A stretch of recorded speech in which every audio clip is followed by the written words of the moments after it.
It happened at 2:07 a.m., the kind of hour when your house is supposed to be a boat rocking on quiet water, and instead mine felt like it had been rammed by a barge. I heard the crack before I felt the rush of air. Then the flashlight cut a white stripe across my hallway, and a voice was already in my kitchen saying, "Ma'am, we're responding to a noise complaint." I wasn't making noise. I was sleeping with a book on my chest and a glass of water going warm on the nightstand, and all I could think was how the doorframe made that embarrassed splintering sound like what is apologizing to you for failing at being a door. I reached for the lamp. I stood, and when I stepped into the hallway and the beam found me, it slipped, drifted down to the coat hooks by the entryway, and landed on a blue windbreaker with big block letters that still look official even in a housecoat at 2 in the morning. I'm not a copy, never was, but I used to do forensic accounting on a federal task force contract, and someone handed me that jacket at a conference back when I was eating protein bars for dinner and filing mileage like it was the lottery. They printed field staff across the back in reflective vinyl you could see from the cheap seats. When the officer's light hit those letters, the temperature in my hallway dropped 10 degrees. HOA security, 2 guys with clipboards and tactical vests that looked like Halloween, took half a step back. The officer, a woman with tired eyes and a calm voice, lowered her flashlight and said, "Softer now, Ms." And I said, "Cole. Dana Cole. Who gave you permission to enter my home?" The taller vest guy started the script, "Ma'am, there have been multiple complaints," and the officer cut him off so smoothly it felt like kindness. "Outside. All of us. Now." We stood under my crooked porch light while a Texas night hummed like a transformer cicadas, sprinklers down the block, one dog thinking about barking and deciding against it. The officer glanced at the doorframe, asked if there was a spare key on file, apologized for the intrusion with those professional phrases that are supposed to settle the air: liability, miscommunication, procedural, and HOA security tried to loom. The shorter one said, "Look, Ms. Cole, the rules are the rules." And I told him the rules don't include breaking into a sleeping woman's home because somebody in the cul-de-sac didn't like the sound of their own lawn lights clicking off. He swallowed, and something like embarrassment moved across his face quickly, like a cloud that didn't mean to be there. By sunrise, the whole street knew, because in neighborhoods like ours, gossip doesn't walk, it hydrates, stretches, and goes for a run at 6. I had a contractor scheduled by 8 to look at the door, and before he could pull tape from his belt, a Mercedes rolled up and the driver's window slid down like a stage curtain. "Dana," she sang, "and only a certain kind of person makes your name sound like a verdict." "Beverly Crane," she said, touching the little laminate badge that said President, Willow Ridge HOA, as if it were jewelry. "Terrible confusion last night. The board regrets any inconvenience." Inconvenience is a coffee spill, not a splintered jam, but I just said, "Beverly, I'll need the incident report and the name of the contractor you hired for security." She smiled with her teeth and said, "We'll need to schedule an emergency meeting tonight, the clubhouse, since you seem to have concerns." She looked past me, into my living room, like she could inventory it from the curb. That night the clubhouse smelled like the inside of a gym bag, and the carpet was the color of compromise. Beverly presided with a hand on the gavel she never actually used, and called what happened an unfortunate overreach in the name of peacekeeping. A nurse from 3 doors down Lena Park, still in scrubs, stood and said she'd been at the hospital all night, and when she drove in at 2:30, my block was silent. You could have heard rain that wasn't there. A retired engineer named Keegan raised his hand and asked who authorized forced entry on a nonviolent complaint, and Beverly said, "Security made a quick judgment call." I said, "Security doesn't have the authority to make that call," and told them about the reflective jacket moment and the way everything flipped, and people shifted in their folding chairs because they recognized something. They recognized fear dressed up as order, and how fragile order looks when real light hits it. If you've never seen how an HOA retaliates, it's not cinematic at first. It's petty and patient. Be the mailbox the next morning. A violation notice about trash bins visible from the street. Then another about a non-conforming porch light. Then an oil spot that isn't oil but the shadow of a puddle. These letters had that cheerful tyrant tone, friendly reminder, as a courtesy, failure to comply may result in. And each envelope felt heavier than its paper. I spent a Saturday photographing my own yard from angles like I was a realtor for a house I already owned, timestamps, close-ups. My tape measure stretched along the flower bed because apparently the border stones were inconsistent with the approved pattern. $33 here, $95 there. Always due upon receipt. And I could feel the game tightening like a belt hole you didn't choose. Around that time the phone calls started. Blocked numbers, a pause before the voice, that synthetic calm that comes from reading off a script on a couch somewhere.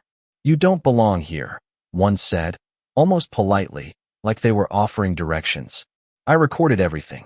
I bought a motion-sensing camera that texted me whenever a moth with ambition flew past. And most nights it was just moths and the familiar brief loneliness of a refrigerator cycling on, until a black SUV started parking across the street with the engine off, the windows dark, the silhouette of someone not moving for a long time. I told myself it was a coincidence, that maybe a shift worker needed to rest, but the night you count the same car 3 times around the block, you stop pretending you didn't. The second break-in wasn't a break-in so much as a rehearsal for one, but it felt worse because I saw it coming. At 1:48 a.m. my phone buzzed. Camera alert, and I watched a figure at my lock show me a tool roll, like a magician showing an empty hat. I dialed 911 and held the phone flat against my cheek to keep the whisper inside. The guy noticed the camera late, the way people notice a mirror, and fixed their hair out of habit. He froze. He started to walk. Then he thought about finishing the job, and the sirens started to bloom in the distance like a storm that found its schedule. When the officer put him in the back of the car and I stood on my lawn in a sweatshirt and boots, the guy looked at me the way a stranger looks when he recognizes he's become a character in your story. They told me, he blurted, voice already breaking into that somebody would get me to relax my guard, that I could leave the door not all the way shut, that it would make the next step easier. Who's they? Officer Morales asked from the driver's door, and the guy said he didn't know, that it was cash through a friend of a friend, that he wasn't supposed to see a face, and he said it in the tone of a man who has done bad math and finally understands the answer. The HOA sent a community-wide email the next morning asking residents to avoid speculation, which is the kind of language you use when you're trying to get toothpaste back into a tube. Keegan walked over with coffee and a handheld scanner and said we should run the plates on the SUV through public databases, just see if anything popped.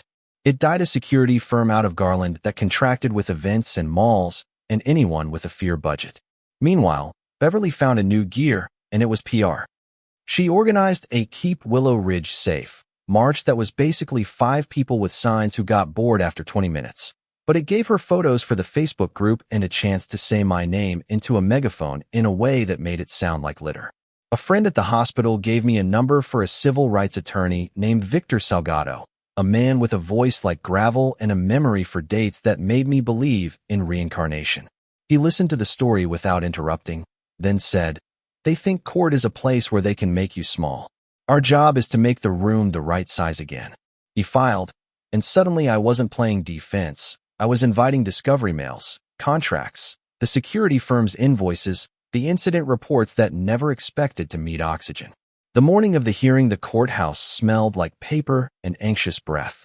Beverly arrived like she was walking into a photo shoot, husband in tow, hair sprayed into the shape of a certainty.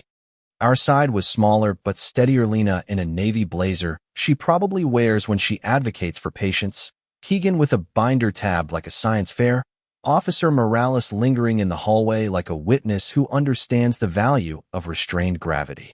When we were called, Victor stood without fanfare and put the story into simple outline: the 207 intrusion, the swap of authority when the jacket's letters flashed, the fines like pebbles in a shoe, the SUV, the near burglary, the man in the back of the car saying they.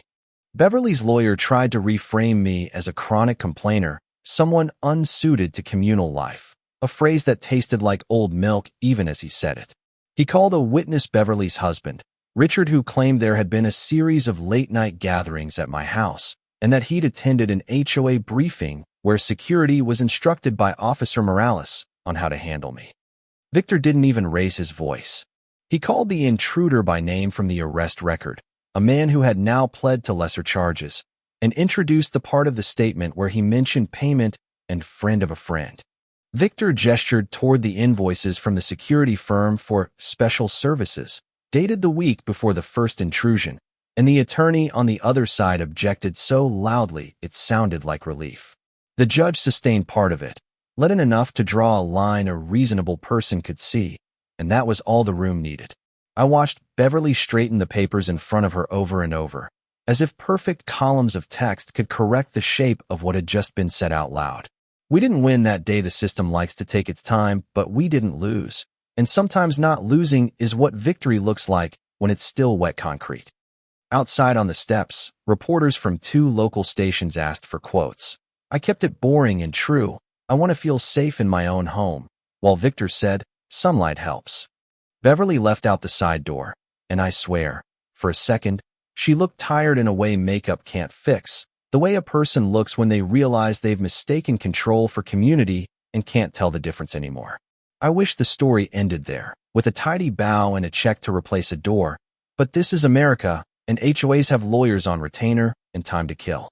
The next week, I got a letter about a lien, pending unresolved fines. The Facebook group sprouted rumors like mushrooms after rain, and someone sent a postcard with no return address that said, "Move while you can."